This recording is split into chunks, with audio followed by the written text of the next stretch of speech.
Committee సభ్యులకు, గ్రామ ప్రథమ పౌరులకి, వివిధ పార్టీల నాయకులకు అందరూ కూడా సామాజిక ఉద్యమ వందనాలు తెలియజేసుకుంటూ, మరి ఇచ్చిన ఒక్క నిమిషంలో కూడా మనం వాస్తవాలే మాట్లాడుకోవాలి. ఎవరు కూడా కాంట్రవర్సీ అనుకోవద్దు, కాంట్రవర్సీ ఏం మాట్లాడాలి, వాస్తవాలే.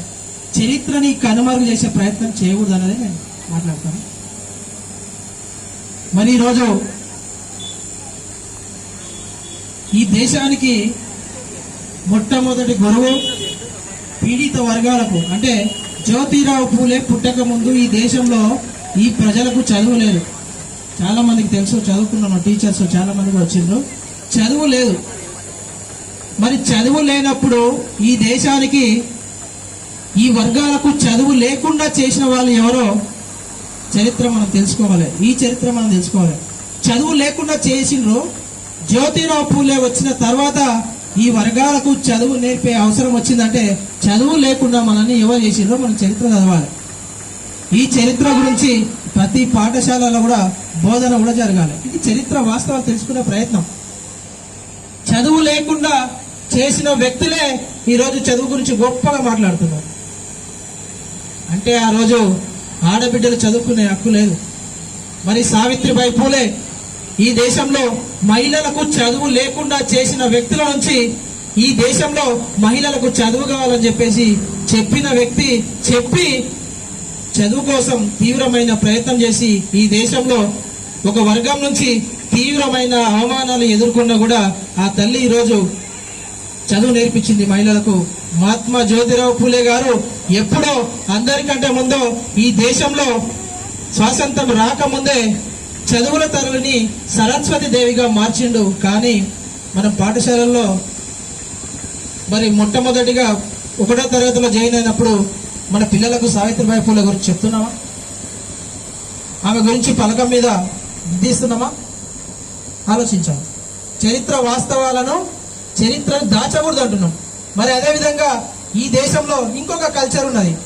మనకు చదువు లేకుండా చేసిన కల్చరు, మనల్ని బానిసలుగా చేసిన కల్చరు, అదే ఈరోజు ఈ వర్గాలకు చదువు వస్తున్నది.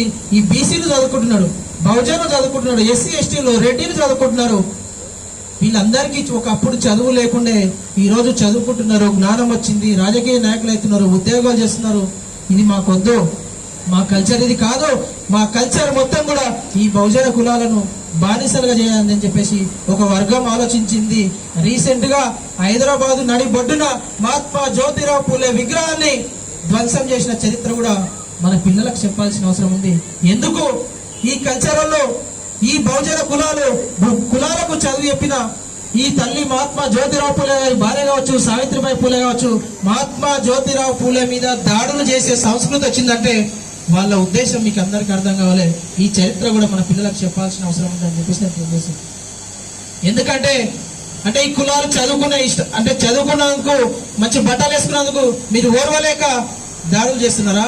లేకపోతే ఇతన్ని, ఈ సమాజానికి జ్యోతిరావు పూలేని దూరం చేయాలని మీరు అతని మీద ధ్వంసం చేస్తున్నారా? అతని ఆలోచన మీద ధ్వంసం చేస్తున్నారంటే మీరు ఎన్ని విగ్రహాల మీద ధ్వంసం కోసం కుట్రలు చేసినా, ఎన్ని విగ్రహాలను ధ్వంసం చేసినా ఆయన ఆలోచన విధానం మరో 1000 సంవత్సరాలైనా ఈ బహుజన కులాల గుండెల నిండా ఉంటుందనే విషయం కూడా మీ అందరికీ నేను హెచ్చరిక చేస్తా ఉన్నా. మరి ఈరోజు చదువుల తల్లి గురించి సావిత్రిబాయి పూలే జయంతి వచ్చినప్పుడు కూడా మనం ప్రతి పాఠశాల నుంచి ఒక సావిత్రిబాయి పూలే తయారు కావాలని చెప్పేసి విద్యార్థులకు ప్రతి స్కూల్లో ప్రతి ఉపాధ్యాయుడు కూడా సందేశం ఇవ్వాల్సిన అవసరం ఉంది. మరి పిల్లలకు ఏం ఆదర్శంగా తీసుకోవాలి? ఈరోజు చదువుకున్నప్పుడు మొట్టమొదటిగా విద్యాలయాలకు వచ్చినప్పుడు మనం చదువుకునికి మన పిల్లలు వస్తారు కదా, మరి ఈ పిల్లలకు మొట్టమొదటిగా నేర్పియాల్సింది మహాత్మా జ్యోతిరావు పూలే, సావిత్రిబాయి పూలే గురించి చెప్పాలి. కానీ ఈరోజు అట్లా జరుగుతున్నదా? జరుగుతలేదు. ఎక్కడ చూస్తున్నాం? ఏదో చెప్తున్నారు. అంటే చరిత్రను వక్రీకరించేదే పిల్లల పలకల మీద పెడుతున్నారు. ఇది తప్పు. దీని మీద కూడా పెద్ద ఉద్యమం రాబోతుంది త్వరలో. ఒక కల్చర్ వచ్చి ఈ కల్చర్ ని దెబ్బతీసి ఈ కులాలకు చదువు లేకుండా చేసే కుట్ర చేస్తున్నారు. ఆ కుట్రదారులను గుర్తుపట్టి మరి రాబోయే రోజుల్లో బహుజన కులాలు కావచ్చు, మేధావులు కావచ్చు, అందరూ కూడా జ్యోతిరావు పూలేని ఆదర్శంగా తీసుకోవడం అంటే ఆయన చేసిన సేవలను చెప్పాలి.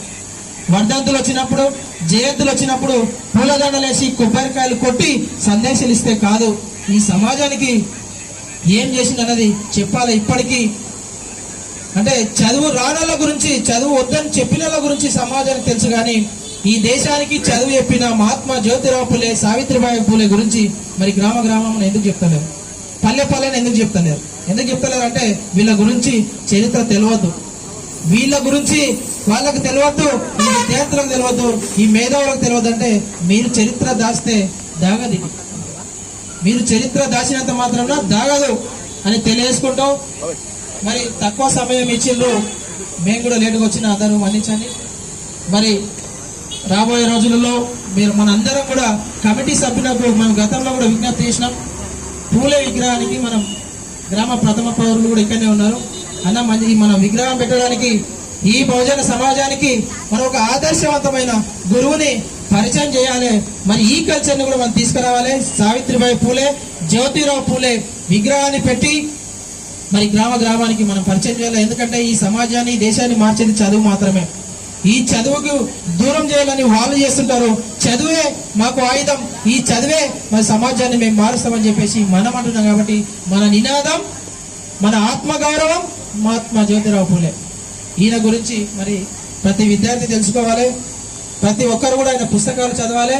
మరి రాబోయే రోజుల్లో మంచి ఉద్యమం తీసుకొస్తాం. ఒక ఉద్యమ రూపంలో ప్రతి పాఠశాలకు జ్యోతిరావు పూలే, ప్రతి పాఠశాలకు సావిత్రిబాయి పూలే, ప్రతి పాఠశాల నుంచి రాబోయే జనరేషన్ లో ఒక మహిళా సావిత్రిబాయి పూలేని తయారు చేయాలి, ఒక జ్యోతిరావు పూలేని తయారు చేయాలని చెప్పేసి మీ అందరికీ తెలియజేసుకుంటూ నాకు ఈ అవకాశం ఇచ్చినందుకు మరి అందరు కూడా ప్రత్యేకమైన ధన్యవాదాలు తెలియజేసుకుంటూ జై భీమ్, జై భారత్. థ్యాంక్ యూ అన్నగారు. నెక్స్ట్